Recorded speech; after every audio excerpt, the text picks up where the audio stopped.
بیچاری کئی روز سے دم توڑ رہی ہے، ڈر ہے خبر بد نہ میرے منہ سے نکل جائے، تقدیر تو مبرم نظر آتی ہے ولیکن پیران کلیسا کی دعا ہے کہ یہ ٹل جائے۔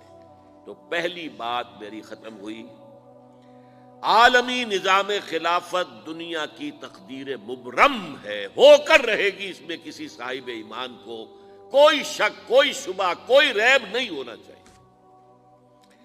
البتہ اس کا اب دوسرا پہلو کیا ہے، اس کا آغاز کہاں سے ہوگا؟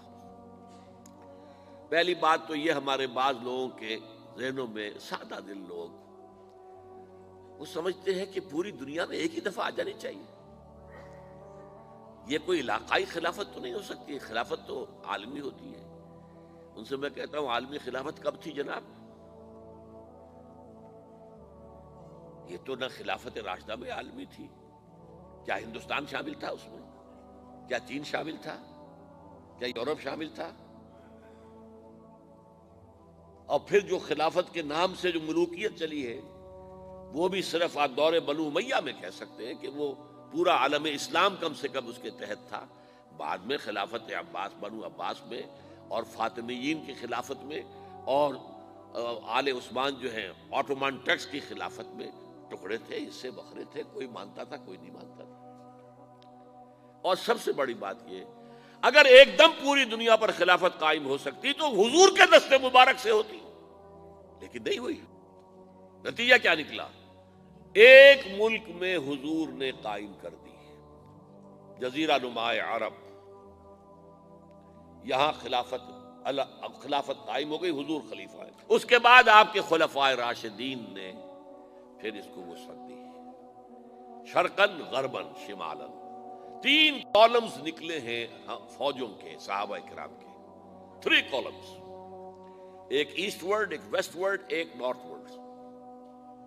ایک عراق کو فتح کرتے ہوئے ایران میں پہنچ گیا، خراسان تک چلا گیا، ایک شام کو فتح کرتے ہوئے اور پھر سینائی پیننسولا سے ہو کر افریقہ میں داخل ہوا اور اٹلانٹک تک پہنچ گیا، تیسرا سیدھا شمال میں گیا، لیکن یہ زیادہ دور نہیں جا سکتا تھا، کوکیشین ماؤنٹینز آ گئے، کوہ قاف، اس زمانے میں تو یہ یوں سمجھیے کہ امپیسیبل تھا نا، کوہ قاف، لہذا وہاں آ کر رک گیا بابا۔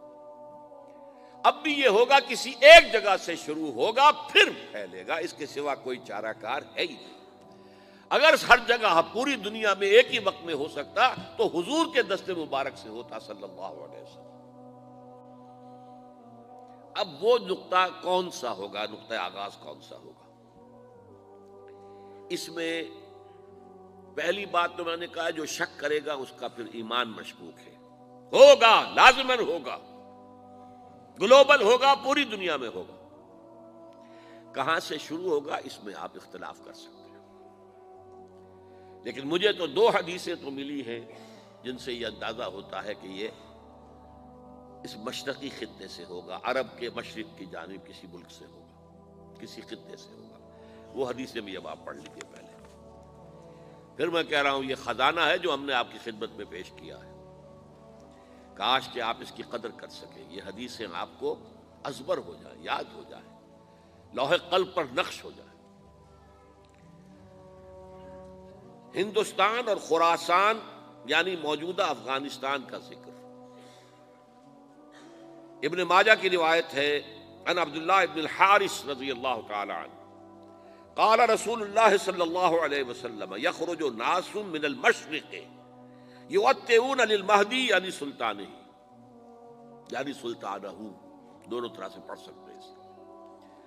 حضرت عبداللہ ابن حارث فرماتے ہیں رضی اللہ تعالی عنہ کہ حضور نے ارشاد فرمایا، مشرق کی طرف سے وہ فوجیں نکلیں گی، لوگ آئیں گے جو عرب میں مہدی کی حکومت قائم کریں گے۔ یہ مہدی کون ہوں گے اس کا ذکر میں ذرا بعد میں کروں گا، لیکن نوٹ کر لیجئے کہ مہدی سے پہلے لازماً کسی مشرقی علاقے کے اندر وہ نظام قائم ہو چکے گا، تب وہاں سے فوجیں آئیں گی نا۔ یہ مشرق کون سا ہے؟ عرب کے مشرق میں آپ چلیے، ایران بھی آ جائے گا، افغانستان بھی ہے، پاکستان بھی ہے، اور اگر اسے اور توسیع دیں تو ہندوستان بھی ہے۔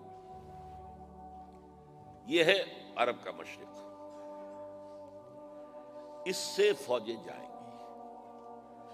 اس کا کیا مطلب ہے کہ اس میں سے کسی جگہ پر نظام خلافت پہلے قائم ہو جائے گا، تاکہ وہاں سے فوجیں جائیں گی جو جزیرہ نما عرب میں حضرت مہدی کی حکومت کو قائم کریں گی۔ اب دوسری حدیث سنیے، یہ سنن ابن ماجہ کی حدیث تھی جو میں نے آپ کو سنائی، آپ نے پڑھی۔ دوسری، عن ابی ہریرہ رضی اللہ تعالی عنہ، یہ ترمذی شریف کی روایت ہے، قال قال رسول اللہ صلی اللہ علیہ وسلم یخرج من خراسان رایات سود لا يردها شیء حتی تنصب بایلیا، خراسان کے علاقے سے سیاہ جھنڈے لے کر فوجیں آئیں گی، ان کا رخ کوئی موڑ نہیں سکے گا، ان کو پیچھے پھیر نہیں سکیں گے کوئی بھی، یہاں تک کہ وہ یروشلم میں جا کر جھنڈے نصب کر دیں گے۔ ایلیا حضور کے زمانے میں یروشلم کو کہتے تھے۔ یہ یروشلم تھا جب حضرت سلیمان کی حکومت تھی، اور یہاں پر معبد سلیمانی، ہیکل سلیمانی قائم ہوا، پھر یہ یروشلم ہی رہا ہے تاریخ میں، یہاں تک کہ سن 70 عیسوی میں جب ٹائٹس رومی جنرل نے اس کو گرایا، ختم کیا، سیکنڈ ٹیمپل گرا دیا، اور یہاں سے یہودیوں کو کہا نکل جاؤ یہاں سے، کوئی یہودی باقی نہیں رہا، تب بالکل تہو بالا برباد کر دیا۔ اس کے کوئی 150 سال بعد ہیڈریان، رومن ایمپرر ہیڈریان، اس نے پھر دوبارہ آباد کیا اس شہر کو۔ 150 سال تک یہ بالکل بنجر اور بالکل غیر آباد پڑا تھا۔ اب ہیڈریان نے جب آباد کیا تو اس کا نام ایلیا رکھا، اب یروشلم نام نہیں تھا، تو حضور کے زمانے میں پھر اس کا نام ایلیا تھا۔ اور اب اس سے کیا معلوم ہو رہا ہے کہ یہ یروشلم مسلمانوں کے قبضے سے اس وقت نکلا ہوا ہوگا، ایک دفعہ پہلے نکلا تھا، سن 1099 عیسوی میں مسلمانوں کے ہاتھ سے نکلا، کروسیڈرز عیسائیوں نے آ کر اس کو قبضے میں کیا، لاکھوں مسلمانوں کو مارا، قتل کیا۔ اس کو 1187 عیسوی میں واپس لیا ہے، کس نے لیا ہے؟ صلاح الدین ایوبی کرد۔ عرب کھوکھلے ہو چکے تھے، عربوں نے کھویا، واپس نہیں لے سکے، بہت حکومت کر چکے تھے، 400-500 برس کی حکومت کر کے، اور ان کے عیش اور ان کے آرام، اب ان میں جان نہیں تھی کہ وہ واپس لے سکے۔ واپس لینے والا گرم کرد خون تھا، صلاح الدین ایوبی۔ تو گویا کہ اب آپ سمجھئے کہ 88 برس تک عیسائیوں کا قبضہ رہا یروشلم پر۔ اب 1967 میں یہودیوں نے قبضہ کیا ہے، اور اب 38 برس تو ہو گئے، 88 نہیں تو 38 برس تو ہو گئے ہیں، لیکن وہ دور آئے گا کہ اب پھر لیں گے، لینے والے عرب بھی نہیں ہوں گے، خراسان کے علاقے سے فوجیں آئیں گی۔ یہ خراسان کیا تھا؟ ایلیا تو میں نے آپ کو بتا دیا، یروشلم کا نام ہے۔ خراسان اس زمانے میں ایک بہت بڑے ملک کو کہتے تھے، کچھ حصہ پاکستان کا بھی اس میں شامل ہے، کچھ حصہ ایران کا بھی ہے، ایران کے اس حصے کو اب بھی خراسان کہتے ہیں، وہ ایک صوبہ ہے، خراسان ایک صوبہ ہے ایران کا چھوٹا سا۔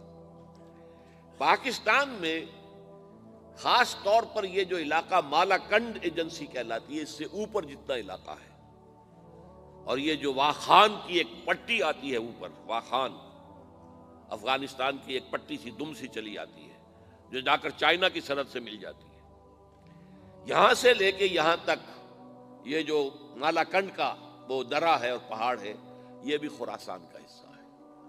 باقی تقریباً 2/3 آف افغانستان ساؤدرن حصہ نہیں ہے خراسان کا حصہ، یہ سیستان کہلاتا تھا، یہ خراسان نہیں ہے، لیکن یہ کہ اوپر کا 2/3 آف افغانستان، اور اس کے ساتھ یہ جو عرب جو اب یہ ترک ممالک آزاد ہوئے ہیں سوویت یونین کی ڈسولوشن کے ساتھ، یہ سارا علاقہ کہلاتا ہے خراسان بزرگ، دی گریٹ خراسان۔